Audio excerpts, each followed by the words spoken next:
Bashundhara official YouTube চ্যানেলে সবাইকে স্বাগত জানাই। তো এই মুহূর্তের সবথেকে বড় একটা ব্রেকিং নিউজ নিয়ে চলে এলাম তোমাদের কাছে। বিএডরা কিন্তু আবারও সুপ্রিম কোর্টে কেস করলো। তোমরা সকলে জানো যে গতবার যে কেসটা করেছিল বিএড ইউনিয়নের তরফ থেকে, সেখানে কিন্তু বিএডদেরকে 25,000 টাকা জরিমানা করা হয়েছিল। তো তারপরেও কিন্তু বিএডরা আবারও সুপ্রিম কোর্টে একটি মামলা করলো এবং এই মামলার পার্টি কিন্তু দেবেশ শর্মা নিজেই রয়েছে। তো পুরো বিষয়টা এই ভিডিওতে আমি ক্লিয়ারলি তোমাদেরকে দেখাবো এবং এই মামলাটি কবে উঠতে চলেছে, কাদের পক্ষে রায় আসতে পারে এবং বিএডদের বর্তমানে কি করা উচিত, সব আমি তোমাদেরকে এই ভিডিওতে ডিটেলসে দেখাবো। তো তোমরা যারা আমাদের চ্যানেলে প্রথমবার এসেছো, তোমাদেরকে বলে রাখি, এই রকম লেটেস্ট আপডেট পাওয়ার জন্য চ্যানেলটিকে ইমিডিয়েটলি সাবস্ক্রাইব করে নাও। তোমরা কিন্তু পরে সাবস্ক্রাইব করতে ভুলে যাবে, তাই আমি বলবো যে ভিডিওটাকে থামাও, আগে এখন সাবস্ক্রাইব করো, তারপরে ভিডিওটা দেখো। ভিডিওটা ভালো লাগলে একটা লাইক করবে, আর জানি ভিডিওটা তোমরা সকলেই শেয়ার করবে, কারণ এটা একটা গুরুত্বপূর্ণ ভিডিও। তো চলো তোমাদেরকে প্রথমে আমি কেসটার ব্যাপারে আগে দেখিয়ে দিই। তো দেখো, আমি তোমাদেরকে দেখিয়ে দিচ্ছি পুরো কেস ডিটেলস। এখানে তোমরা ডায়েরি নাম্বার দেখতে পাচ্ছ 48002023। তোমরা এখানে আবারও সরি একটু ভুল হয়ে গেল, 49802023। Debesh Sharma versus union of ইন্ডিয়ার কেস এটা তোমরা দেখতে পাচ্ছ। এখানে দেখো শুনানির তারিখ দেওয়া হয়েছে 2রা ফেব্রুয়ারি। ঠিক আছে, 2রা ফেব্রুয়ারি এটার শুনানি হবে। কম্পিউটার জেনারেটেড ডেট রয়েছে, আশা করছি ফাইনাল ডেট ওই 2রা ফেব্রুয়ারিতে হবে। মানে আমরা যেটুকুটা আপডেট পাচ্ছি সেটা অনুসারে কিন্তু 2রা ফেব্রুয়ারি বা 2 ফেব্রুয়ারি কিন্তু এটা শুনানি হচ্ছে। তো এবার তোমাদেরকে দেখাবো যে কাদের পক্ষে রায় আসতে পারে সেটা বলবো, এবং বিএডদের বর্তমানে কি করা উচিত সেটাও বলবো। তবে তার আগে একটা কথা বলে রাখি, দেখো যারা বিএড ক্যান্ডিডেট আছো, তোমরা কিন্তু প্রাইমারির পিছনে পড়ে না থেকে একটা ভালো পোস্টে খুব শীঘ্রই রিক্রুটমেন্ট হচ্ছে। সেটা হচ্ছে গ্রাম পঞ্চায়েতের বিভিন্ন পোস্টে, এবং এটা কিন্তু স্থায়ী পদে নিয়োগ হচ্ছে। এমনটা না যে কন্ট্রাকচুয়াল, স্থায়ী পদে নিয়োগ হচ্ছে, ভালো স্যালারি আছে। তো এই গ্রাম পঞ্চায়েত নিয়োগের ক্ষেত্রে একটা ভালো পোস্ট হলো এডুকেশন অফিসার। দেখো এখানে লেখা আছে গ্র্যাজুয়েট বা পোস্ট গ্র্যাজুয়েট লাগবে, এবং সাথে বিএড অথবা প্রাইমারি অথবা হাই স্কুলে 3 বছরের শিক্ষকতার যোগ্যতা। তো যাদের গ্র্যাজুয়েট বা পোস্ট গ্র্যাজুয়েট আছে এবং যারা বিএড করেছো, তারা এই এডুকেশন অফিসার পোস্টে কিন্তু অ্যাপ্লাই করতে পারবে। তো আমি বলবো প্রাইমারির জন্য না খেতে বা প্রাইমারির জন্য না পড়ে থেকে, যেটা আসছে হয়তো ফেব্রুয়ারি মাসে তোমরা নোটিফিকেশান পেতে চলেছো, এই পোস্টে গ্রাম পঞ্চায়েতের এই পোস্টে তোমরা ইমিডিয়েটলি প্রিপারেশন নাও। এবং এটার জন্য আমরা একটা বইও বের করেছি, যেই বইটার দাম মাত্র 30 টাকা।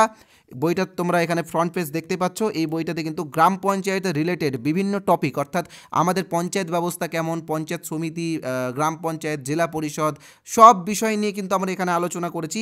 তোমরা চাইলে এই বইটার একটা ফুল রিভিউও দেখতে পারো। ফুল রিভিউ কিন্তু ডেসক্রিপশন বক্সে দেওয়া আছে, সেখান থেকে তোমরা দেখতে পারো। ওকে, আর যেটা বলবো যে এই বইটা তোমরা যারা আজকে কিনবে, তারা কিন্তু এই বইটার সাথে একটা ম্যাথ প্র্যাকটিস সেট ফ্রি পাবে। ওই ম্যাথ প্র্যাকটিস সেটটাও কিন্তু তোমাদের এই গ্রাম পঞ্চায়েত নিয়োগের ক্ষেত্রে কাজে লাগবে। ওকে, তো যারা বইটা কিনতে চাও, আমি তোমাদেরকে এখানে দেখো কিউআর কোড এবং হোয়াটসঅ্যাপ পেমেন্ট নাম্বার বা পেমেন্ট ডিটেলস সব দিয়ে দিয়েছি। তোমরা চাইলে কিউআর কোডটা স্ক্যান করে নাও, স্ক্যান বলতে কি স্ক্রিনশট করে নাও আগে, অথবা যেই নাম্বারটা তোমরা এখানে দেখতে পাচ্ছ 8918259248, এই নাম্বারে আমাদের ফোনপে আছে, গুগল পে আছে, পেটিএম আছে, অ্যামাজন পে আছে। তোমরা যে কোনো একটা অপশান থেকে পেমেন্ট করো। পেমেন্ট করার সময় ইউপিআই নেম সোমনাথ সাহা অথবা বসুন্ধরা দেখাবে। তো পেমেন্ট করার পরে যে পেমেন্টের স্ক্রিনশট, সেটা এই নাম্বারে হোয়াটসঅ্যাপে পাঠিয়ে দিলেই বইগুলো তোমাদেরকে দেওয়া হবে। আমি নাম্বারটা আবারও তোমাদেরকে দেখিয়ে দিচ্ছি। যারা বিএড ক্যান্ডিডেট আছো বা যারা ডিএলএড আছো, তোমরাও এই তোমরা অন্যান্য পোস্টে অ্যাপ্লাই করতে পারবে। গ্রাম পঞ্চায়েতে প্রচুর পোস্ট রয়েছে, 7,500-এরও বেশি ভ্যাকেন্সি রয়েছে। তো নাম্বারটা তোমরা নিয়ে নাও, নিয়ে তোমরা এই বইগুলো সবাই ইমিডিয়েটলি নিয়ে নাও। ওকে, ইমিডিয়েটলি পারচেস করে নাও বইটা। আবারও দেখিয়ে দিচ্ছি নাম্বারটা 8918259248। ওকে, মাত্র 30 টাকা দাম। 30 টাকাতে কিন্তু তোমরা এরকম বই কোথাও পাবে না। তো এবার আমি বলে দেবো যে কাদের পক্ষে রায় আসতে পারে। তো দেখো, রায় কিন্তু বিএডদের পক্ষে আসার কোনো রকমই সম্ভাবনা নেই, কারণ এই কেসটা অনেকটা রিভিউ পিটিশন টাইপের কেস। তো সেক্ষেত্রে আমি বলবো যে বিএডদের পক্ষে কিন্তু রায় আসার সম্ভাবনা একদমই নেই, 0%। ওকে, তো বিএডদের কী করা উচিত? দেখো, বিএড যারা আছো তোমরা কিন্তু, যারা স্টুডেন্ট আছো, তোমরা কিন্তু প্রচুর টাকা ফান্ড দিচ্ছ এইসব কেসে, এবং আমার মনে হয় যে তোমাদের যারা কেস লড়ছে তারা সেই রকম করে কিন্তু উকিল বা অ্যাডভোকেট কিছুই করছে না, সেরকম করে লড়াইও করছে না।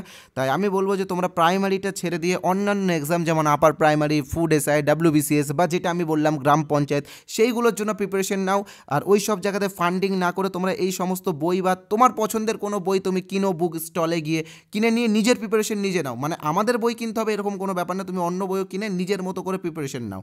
ওকে, কারণ এই কেসগুলো দেখো, এই কেসগুলোতে তোমাদের শুধু টাকাই নষ্ট হচ্ছে। আর এই কেসগুলো লড়াই চলবে, এমনটা না যে লড়া হবে না। তো কারণ তোমাদেরকে আমি বলেছিলাম যে 16,500 নিয়োগে যে সমস্ত বিএড ক্যান্ডিডেট আছে, প্রায় 7,500-এর মতো বিএড ক্যান্ডিডেট আছে, তো এরা তো দীর্ঘদিন ধরে চাকরি করেছে, এরা তো স্যালারি পেয়েছে, তো এখন তো এদেরও চাকরি প্রশ্নের মুখে। তো এই সমস্ত কেসে ফান্ডিংটা এরাই করুক না, তোমরা স্টুডেন্টরা কেন ফান্ডিং করতে যাচ্ছ বারবার। তো এটাই বলার ছিল। কারণ দেখো, ভালো কথা আমি বলি, আমি কোনো সময় তোমাদের খারাপ চাই না, আমি চাই না যে কারোর খারাপ হোক। তো সেই জন্য বললাম যে এটার জন্য না পড়ে থেকে, বা প্রাইমারির জন্য না পড়ে থেকে, বা প্রাইমারির জন্য বারবার কেসের পর কেস না করে থেকে, যেটা সামনে আছে, যেটা ভবিষ্যতে আছে, সেটার জন্য প্রিপারেশন নাও। হ্যাঁ, তোমরা টেট পাস করেছো, এটা ঠিক। যারা প্রাইমারি টেট পাস করেছে তারা আপার প্রাইমারি টেট পাস করতেও পারবে তারা, ঠিক আছে, তাদের কিন্তু কোনো প্রবলেম হবে না। তো সামনে আপার প্রাইমারি নিয়োগও আসছে, তো যেই সমস্ত নিয়োগ সামনে আসছে সেটাকে ফোকাস রাখো, পিছনে যেটা ঘটে গেছে সেটাকে ফোকাস না রেখে সামনের দিকে এগিয়ে চলায় জীবন, তাই তো। আর ফান্ডিং তোমরা করছো, তোমরা বেকার ছেলে, হয়তো কেউ টিউশনি পড়িয়ে, কেউ অন্য কিছু করে, তো ফান্ডিং তোমরা করছো, প্রফিট পাবে শুধুমাত্র সেই সমস্ত শিক্ষকরা যারা চাকরি পেয়ে গেছে বিগত দিনে, ঠিক আছে। তো আমি চাই যে তোমরা আর ফান্ডিং না করে ওদেরকে দিয়ে ফান্ডিং করাও, ওদেরকে দিয়ে কেসগুলো লড়াও। কেন তোমরা ফান্ডিং করতে যাবে? তোমরা কত টাকাই বা রোজগার করো, ঠিক আছে। তো বিষয়টা বুঝবে, ভিডিওটা ভালো লাগলে শেয়ার করবে। আমি জানি অনেকে কমেন্ট করে আমার বিরোধিতা করবে, আমি জানি, তো সেগুলো আমি অ্যাকসেপ্ট করি, কারণ সত্যি কথা বলার জন্য অনেকবার আমি অনেক কিছু সহ্য করেছি, এটাও সহ্য করতে পারবো, কোনো অসুবিধা নেই। যাদের আমার এই কথাগুলো ভালো লেগেছে তারা আমাদের চ্যানেলটিকে সাবস্ক্রাইব করবে, এটাও আমি জানি, তাই তাদেরকে আমি অসংখ্য ধন্যবাদ জানাই এবং অসংখ্য ভালোবাসাও জানাই। তো যারা আমাদের বইটা নেবে, ইমিডিয়েটলি বইটা নিয়ে নিও। আমি এখানে আবারও পেমেন্ট ডিটেলসটা রেখে দিচ্ছি, স্ক্রিনশট নিয়ে নিও। বইটার একটা ফুল রিভিউ নিচে দেওয়া আছে বা ডেসক্রিপশন বক্সে দেওয়া আছে লিঙ্ক, সেখান থেকে দেখতে পারো। ধন্যবাদ।